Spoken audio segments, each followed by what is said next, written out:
Wednesday Addams, an iconic character very close to my heart, and when I found out she's getting her own show starring the amazing Jenna Ortega, being directed by the visionary director Tim Burton, it was the recipe for a masterpiece, but it wasn't to be.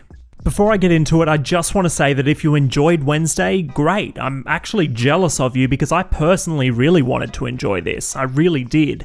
But in my opinion, it's so flawed and untrue to Wednesday as a character that I just couldn't have a good time. Maybe I'm not the target audience anymore and I'm just the old man shaking his fist at clouds.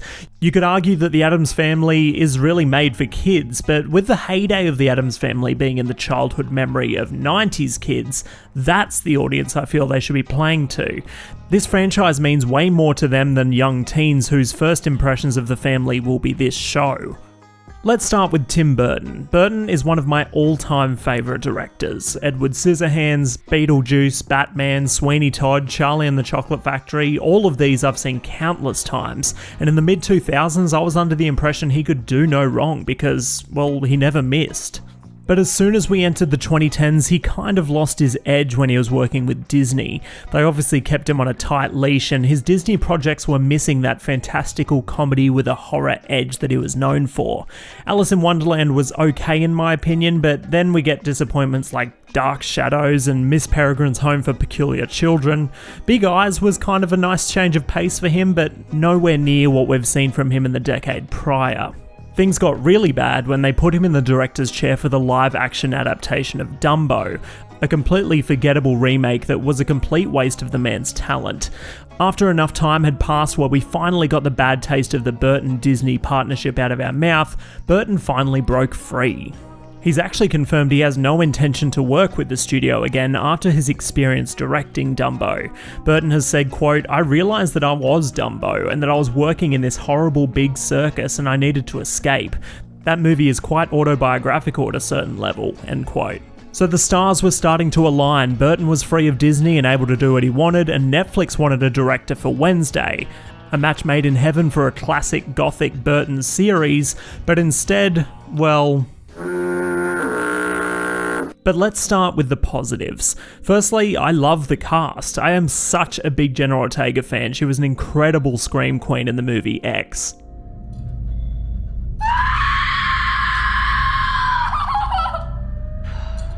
And she really is cementing her horror icon status by embodying Wednesday perfectly. The look, the not blinking, and even her cadence couldn't be more perfect. Catherine Zeta-Jones and Luis Guzman as Morticia and Gomez, perfect casting. And don't even get me started on Gwendolyn Christie. I'm so glad she's getting more and more roles and getting the recognition she so rightfully deserves. It was actually kind of funny how astronomical the height difference was between her and Jenna. Christina Ricci, of course, known for playing Wednesday in the 90s movies, does a great job playing a much different role here. Something else I loved was the music. Burton teamed up once again with Danny Elfman, who always perfectly underscores the worlds that Burton creates. Another thing they got right were all the costumes. Wednesday's custom black and white uniform and Morticia's goth gown were standouts for sure. But despite all these positives, they weren't enough to tip the scales in the opposite direction for me. Now we find Wednesday joining Nevermore Academy to get a supernatural education surrounded by other similarly talented students. The series follows Wednesday and friends trying to solve a series of mysteries filled with murders and monsters. But let's talk about Wednesday as a character, not just in this show but in general.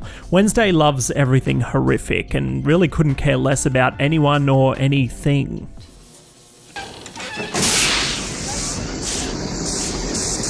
But for some reason, here she selflessly begins passionately investigating mysteries that at first aren't even centered around her. So she's trying to bring justice to those that have done bad things, but also drops piranhas in a pool and later proceeds to torture someone.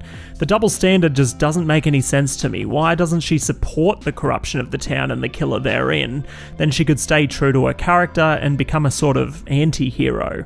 The sheriff got it right when he called her Velma and the Scooby-Doo gang, as that's basically what this is. It kind of feels like they could have swapped out the characters and made this a show about high school Scooby-Doo, and the tone then would have been way more appropriate. But let's talk about one of my biggest gripes, the dialogue. This show has examples of some of the worst Hello Fellow Kids dialogue I've ever seen. Whoa, you're in black and white. like a living Instagram filter. Ignore him. The constant quote-unquote relevant references and humour, her roommate Enid being one of the most guilty of this. Mess with me. This kitty's got claws and I'm not afraid to use them. Wednesday even sometimes talks like Stewie Griffin in early seasons of Family Guy. Our first order of business is to escape this teenage purgatory. The fruition of my deeply laid plans to escape from that cursed ovarian Bastille. The worst offender, though, is the beekeeper Eugene, who delivers lines worse than a Nickelodeon sitcom actor. Mom, I've gotta go. Wednesday's my only friend, and if she's in trouble, I've gotta help her.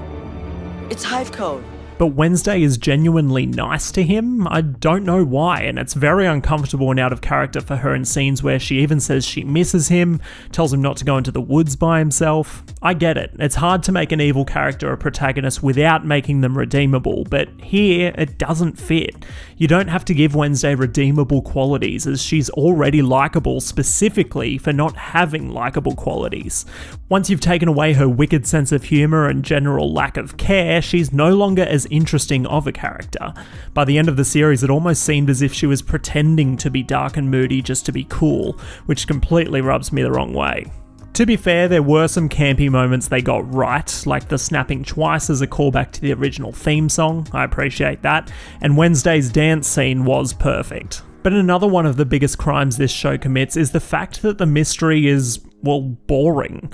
I love all things the Addams family, and I was struggling to pay attention to what was going on, forcing myself to stay focused, which really left me unbothered by what the answer to these mysteries was. And the ending is so ridiculous. I won't spoil anything, but let's just say the villain shoots a swarm of bees with a gun. Tim Burton directed the first half of the season, but it doesn't feel that way.